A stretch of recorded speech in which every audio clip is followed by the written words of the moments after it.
یہ مثال خود نبی اکرم صلی اللہ علیہ وسلم نے دی ہے۔ ایک بڑی طویل اور بڑی پیاری حدیث ہے۔ جب غزوہ تبوک کے لیے حضور تشریف لے جا رہے تھے، لشکر بہت بڑا تھا، 30,000 کا لشکر۔ اس وقت ایک موقع ایسا آیا کہ چونکہ رات کو سفر کیا کرتے تھے، عرب میں آپ کو معلوم ہے دن میں شدید گرمی، لہذا جب طویل سفر ہوتا تھا تو زیادہ سے زیادہ کوشش ہوتی تھی کہ رات کے وقت جتنا بھی فاصلہ طے ہو جائے، پھر فجر کی نماز ادا کر کے بھی جب تک دھوپ کی تمازت نہ ہو، جتنا بھی آگے سفر طے کر لیا جائے، جب دھوپ ہو جاتی تھی تو پھر قیام۔ ایک مرتبہ ایسا ہوا کہ ساری رات چلتے رہے، پھر فجر کی نماز ادا کی، پھر لشکر کا کوچ ہو گیا، تو اب ظاہر بات ہے وہ وقت ایسا ہوتا ہے کہ شدید نیند کا غلبہ ہوتا ہے، تو تمام صحابہ پر نیند کا غلبہ ہو گیا۔ نتیجہ کیا نکلا کہ اب اونٹنیاں جو ہے یا اونٹ جن پر وہ سوار تھے، انہیں گویا کہ آزادی نصیب ہو گئی۔ کسی کا منہ ادھر کو اٹھ گیا ادھر چل پڑی، کسی کا ادھر اٹھ گیا ادھر چل پڑی، کسی کو کیکر کا درخت نظر آ گیا، اس میں کھڑے ہو کر ناشتہ فرمانا شروع کر دیا، اس لیے کہ جو اوپر سوار ہے وہ اونگ رہا، اور لشکر پورا منتشر ہو گیا۔ حضرت معاذ بن جبل رضی اللہ تعالی عنہ یہ راوی ہیں اس واقعے کے اور اس حدیث کے، انصاری صحابی ہیں، اور ان کے شان میں حضور نے یہ الفاظ استعمال فرمائے ہیں کہ اعلمہم بالحلال والحرام معاذ بن جبل، میرے صحابہ میں حلال اور حرام کے احکام سے سب سے بڑھ کر واقف معاذ بن جبل ہیں۔ یعنی فقہی معلومات ان کی بہت تھی۔ اللہ نے جیسا میں نے کل عرض کیا تھا، ہر چیز کا اپنا ایک تقاضا ہوتا ہے۔ کسی کا فلسفیانہ ذہن ہوتا ہے، اسے قانون سے دلچسپی نہیں ہوتی، کسی کا قانونی ذہن ہوتا ہے، اسے فلسفے سے دلچسپی نہیں ہوتی۔ تو حضرت معاذ بن جبل رضی اللہ تعالیٰ عنہ کو قانون اور احکام سے بڑی دلچسپی تھی، تو حضور نے فرمایا اعلمہم بالحلال والحرام معاذ بن جبل۔ انہی کو عامل بنا کر حضور نے یمن بھیجا تھا۔ تو جو گفتگو اس وقت ہوئی تھی وہ بہت اہم ہے فقہی اعتبار سے، کہ اجتہاد کے لیے وہی دلیل ہمارے ہاں، وہی حدیث جو ہے بطور دلیل بیان ہوتی ہے۔ حضور نے فرمایا معاذ تمہیں میں یمن بھیج رہا ہوں، کوئی معاملہ پیش آئے گا تو کیا کرو گے؟ عرض کیا کہ حضور اللہ کی کتاب کی طرف رجوع کروں گا، جو حکم ملے گا اس کے مطابق فیصلہ کروں گا۔ آپ نے دریافت فرمایا اگر اللہ کی کتاب میں کوئی واضح حکم نہ ملے تو کیا کرو گے؟ تو عرض کیا کہ حضور پھر میں آپ کے فرامین، آپ کے فرمودات جو بھی میرے علم میں ہیں ان کی طرف رجوع کروں گا، اس کے مطابق فیصلہ کروں گا۔ پھر تیسری مرتبہ سوال کیا اگر میری بھی کوئی بات تمہارے علم میں نہ ہو پھر کیا کرو گے؟ تو عرض کیا ثم اجتہد، پھر میں اجتہاد کروں گا۔ تو حضور نے شاباش دی کہ یہی طریقہ ہے، یہیں سے وہ لفظ اجتہاد چلا ہے، اور اجتہاد کے لیے جو دلیل ہے نقلی منقول حضور سے وہ یہی حدیث ہے۔ بہرحال یہ تعارف ہو گیا حضرت معاذ بن جبل کا۔ وہ راوی ہیں، وہ فرماتے ہیں کہ بقیہ تو سب لوگ جو ہیں اونگ رہے تھے اور لشکر منتشر ہو گیا تھا، لیکن میں خاص طور پر حضور کے ساتھ ساتھ لگا رہا۔ حضور کی اونٹنی چل رہی ہے، میں نے بھی اپنی سواری کو ساتھ لگائے رکھا۔ اس کی وجہ تھی کہ تخلیہ میں ایک بات پوچھنا چاہتے تھے حضور سے، تو اس کے متلاشی تھے، لہذا اب آدمی جب اس کو ذہن پہ کوئی ایک ارادہ ہو تو اونگ نہیں آئے گی نا، لہذا وہ جاگ رہے ہیں، پوری طرح ہوشیار ہیں۔ حضور کی اونٹنی چلی جا رہی ہے، اور آپ جب اونٹ پر سوار ہوتے تھے تو ایک کجاوا سا ہوتا تھا، پردے ہوتے تھے اس پر، تو حضور اپنے ان پردوں میں ہیں۔ اچانک حضور کی اونٹنی نے ٹھوکر کھائی، اس سے وہ بدکی، ساتھ ہی چونکہ اونٹنی بالکل برابر چل رہی تھی حضرت معاذ کی، وہ بھی بدک گئی۔ اب یہ جو ایک گڑبڑ ہوئی تو حضور نے اپنے اس ہودج کا پردہ اٹھایا اور چاروں طرف دیکھا تو نظر آیا کہ پورا لشکر منتشر ہو چکا ہے، فارمیشن نہیں ہے، اور صرف معاذ ہے قریب۔ تو آپ نے پکارا یا معاذ۔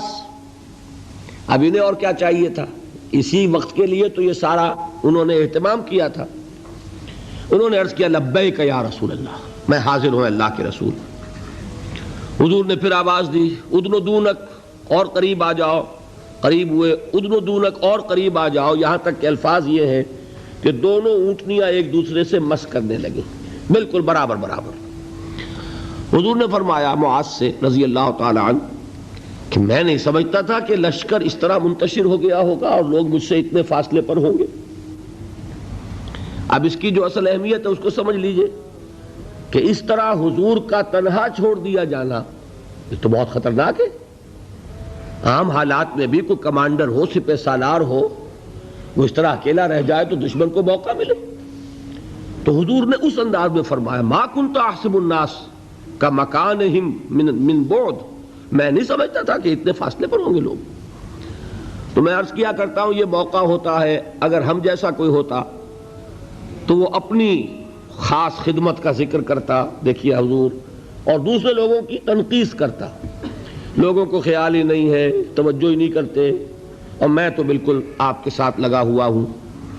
اس کے برعکس طرز عمل تھا حضرت معاذ کا. انہوں نے عرض کیا حضور لوگ رات بھر جاگتے رہے ہیں، اب نیند کا اثر ہو گیا ہے، تو فی اثر الدلجہ، اس کی وجہ سے لوگ اونگ گئے ہیں، تو اونٹنیاں جو ہے اب آزاد ہو گئی ہیں. اب اس کا جواب سنیے. حضور نے بھی کوئی تکلف فرما کر اپنے آپ کو سپر ہیومن کی حیثیت سے پیش کرنے کی کوشش کبھی نہیں کی. آپ نے فرمایا وَأَنَا كُنْتُ نَاعِسًا، ہاں میں تو خود بھی اونگ رہا تھا صلی اللہ علیہ وسلم. یعنی یہ معاملہ جو ہے انہوں نے معذرت پیش کی سب کی طرف سے، اور حضور نے وہ معذرت بھی قبول کی اور اتنی بڑی بات فرما دی انا كنت ناعسا، ہاں بات بالکل ٹھیک ہے، میں خود بھی اونگ رہا تھا. اب انہیں جو موقع ملا اور انہیں یہ اندازہ ہو گیا حضور مجھ سے اس وقت بہت خوش ہیں کہ میں جاگ کر چوکس ہو کر پوری طرح ساتھ ساتھ چلا آ رہا ہوں. تو اب حضرت معاذ عرض کرتے اذن لی، حضور مجھے اجازت دیجئے ان اسألک عن شیء، کہ میں آپ سے ایک سوال کروں. قد امرضتنی واسقمتنی واحزنتنی، جس نے مجھے نہایت دلگیر کر دیا ہے، غمگین کر دیا ہے، نہایت مجھے مریض کر دیا ہے. یعنی ایک ایسی دھن مجھ پر سوار ہے، میں سوچ سوچ کر بیمار ہو گیا ہوں. حضور نے فرمایا سل ما شئت، بڑا پیارا انداز ہے یہ. جیسے کبھی آپ بادشاہوں کی کہانیوں میں سنتے ہوں گے، پڑھتے ہوں گے، بادشاہ راضی ہو گیا مانگو کیا مانگتے ہو، تو یہاں تھوڑا سا اس کا انداز ہے سل ما شئت، جو پوچھنا چاہو پوچھو، کھلی چھوٹ ہے. اس وقت ظاہر بات ہے تخلیہ بھی ہے اور حضور کا خاص اس وقت التفات ہے. تو انہوں نے سوال کیا، یہ ہے اصل میں میرے اور آپ کے سوچنے کی بات. صحابی ہیں، صحابہ میں اس درجے کے حامل ہیں کہ حضور نے سپرلیٹو ڈگری استعمال کی ہے خاص اعتبار سے. افعل التفضیل اعلمهم بالحلال والحرام معاذ بن جبل، صحابہ میں حلال اور حرام کے سب سے زیادہ جاننے والے معاذ بن جبل ہیں. حضور کے نکاحوں میں ان کا وہ مقام ہے کہ یمن کا گورنر بنا کر بھیجا ہے، لیکن انہیں کیا فکر دامنگیر ہے. عرض کرتے ہیں حضور مجھے وہ بات بتا دیجئے، حدثنی بشیء یدخلنی الجنہ ویباعدنی عن النار. حضور مجھے وہ ایک بات بتا دیجئے جو مجھے جنت میں داخل کرا دے، جہنم سے چھٹکارا دلا دے. یہ ہے وہ راہ نجات موضوع جس پر یہ ساری گفتگو ہو رہی ہے. اس کی اہمیت کیا ہے؟ انہوں نے یہ نہیں سمجھا کہ ہمارے لیے تو نجات ٹیکن فار گرانٹڈ ہے، ہمارے لیے تو جنت میں سیٹ ریزرو ہے، ہم محمد کے صحابی ہیں صلی اللہ علیہ وسلم، ہمارے لیے کیا سوال. محاسبہ ہوگا اوروں کا ہوگا، جزا سزا ہوگی اوروں کو ہوگی. نہیں، ان صحابی کو یہ فکر دامنگیر ہے. اور کیا الفاظ کہے، قد امرضتنی واسقمتنی واحزنتنی، مجھے تو اس فکر نے بیمار کر دیا ہے، مجھے سخت غمگین بنا دیا ہے. مرض اور سقم، سقیم، انی سقیم، یہ معلوم ہوگا آپ کو، بیمار کو کہتے ہیں. اور مرض تو ہے قد امرضتنی واسقمتنی واحزنتنی. اب اب اس کا جواب حضور نے جو دیا وہ اس وقت اس کے پورے الفاظ مجھے یاد نہیں، لیکن وہ وہی ہے جو سورۃ العصر میں آ رہا ہے ہمارے سامنے۔ شہادت دو اللہ کے سوا کوئی معبود نہیں اور میں اس کا رسول ہوں، اس پر جم جاؤ، اور اللہ کے ساتھ شرک ہرگز نہ کرو، اور اسی پر تمہاری موت واقع ہو جائے، تم جنت میں داخل ہو جاؤ۔ اچھا، جواب تو مل گیا۔ اب شرک کے معنی کیا ہے وہ ایک تقریر مکمل ہوگی، صرف یہ ہے کہ ان الفاظ میں تو یوں سمجھیے نہ کہ مضامین کے دریا ہیں جو کوزے میں بند کیے گئے۔ جو بات اس وقت مجھے بتانی تھی وہ یہ تھی، اس کے بعد اب حضور خود ایک سوال کرتے ہیں، یعنی میں کہا کرتا ہوں کہ اب دریائے سخاوت جوش میں ہے، تم نے جو پوچھا تھا پوچھ لیا، میں نے جواب دے دیا۔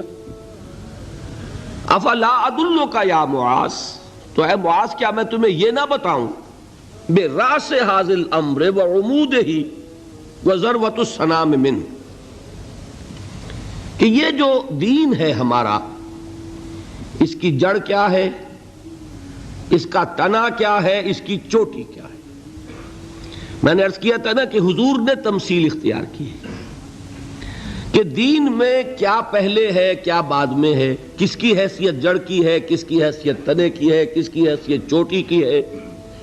جب تک کہ اس کا فہم حاصل نہیں ہوگا، ہو سکتا ہے کہ بنیادی باتیں آپ نظر انداز کر رہے ہوں اور ثانوی اور غیر اہم باتوں کو آپ بڑی مضبوطی سے تھام کر بیٹھے ہوئے ہوں۔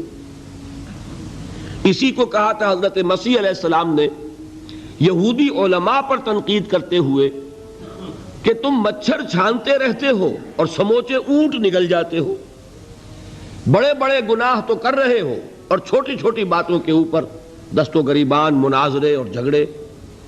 یہی حال ہمارا ہے آج۔ سود جیسا گناہ، اس میں پوری قوم ملوث۔ جھگڑا کس پر ہو رہا ہے کہ رفع یدین ہے یا نہیں ہے، ہاتھ یہاں بدیں گے یا یہاں بدیں گے، اس پر تو جھگڑے ہیں۔ من دیگرم تو دیگری، اس پر فرقے بازی۔ لیکن سود، رشوت، حرام خوری، یہ سب کر رہے ہیں۔ حالانکہ یہ ہے جڑ کی بات، وہ ہے ثانوی بات۔ اسی کو کہا کرتے ہیں کہ اشرفیاں لٹیں اور کوئلوں پر مہر۔ کس قدر حماقت ہے، اشرفیوں کی حفاظت نہیں ہو رہی، کوئلوں کی حفاظت ہو رہی۔ یہ کیوں ہوتا ہے؟ سینس آف پروپورشن نہیں رہتا، کس چیز کی کیا اہمیت ہے، نسبت و تناسب درست ہے، دین میں جڑ کیا ہے، تنا کیا ہے۔ اب یہ تشریح حضور نے فرمائی اور اس کے لیے تمثیل اختیار فرمائی، وہ کس سے کی ہے؟ وہ درخت کی ہے۔ درخت کی ایک جڑ ہے، درخت اس پر کھڑا ہے، غذا وہاں سے مل رہی ہے، جڑ سوکھ جائے گی درخت سوکھ جائے گا۔ پھر تنا ہے، پھر اس کے اوپر چوٹی ہے۔ درخت جو آپ لگاتے ہیں، فرض کیجئے آم کا درخت لگایا تو کیا جڑ کے لیے لگایا یا تنے کے لیے لگایا؟ آپ نے تو درخت لگایا ہے آم کے لیے، آم لگتا ہے چوٹی پر جا کر، لیکن جڑ کے بغیر تنا نہیں، تنے کے بغیر چوٹی نہیں، چوٹی نہ ہو تو آم نہیں۔ اس تمثیل کو ذہن میں رکھیے کہ آپ نے فرمایا افلا ادلک یا معاذ، اے معاذ تم نے جو سوال کیا وہ تو میں نے جواب دے دیا، مزید کیا میں تمہیں یہ نہ بتاؤں کہ براس ھذا الامر، اس کی جڑ کیا ہے، وعمودہ، اس کا تنا کیا ہے، اور ذروۃ السنام منہ، اس کی چوٹی کیا ہے۔ حضرت معاذ کو کیا کہنا تھا اس کے جواب میں؟ بے ابی انت و امی یا رسول اللہ فقلنی، حضور مجھ پر، آپ پر میرے ماں باپ قربان ہو، ضرور فرمائیے، اور کیا چاہیے۔ اب آپ نے فرمایا راس ھذا الامر شہادت ان لا الہ الا اللہ محمد رسول اللہ، کلمہ شہادت اس کی جڑ ہے۔ وعمودہ، اور اس کا تنا کیا ہے؟ اقام الصلاۃ و ایتاء الزکاۃ، نماز کا قائم کرنا، زکوٰۃ کا ادا کرنا۔ اور اس کی چوٹی کیا ہے؟ وَذَرْوَةُ السَّنَامِ مِنْهُ الْجِهَادُ فِي سَبِيلِ اللَّهِ.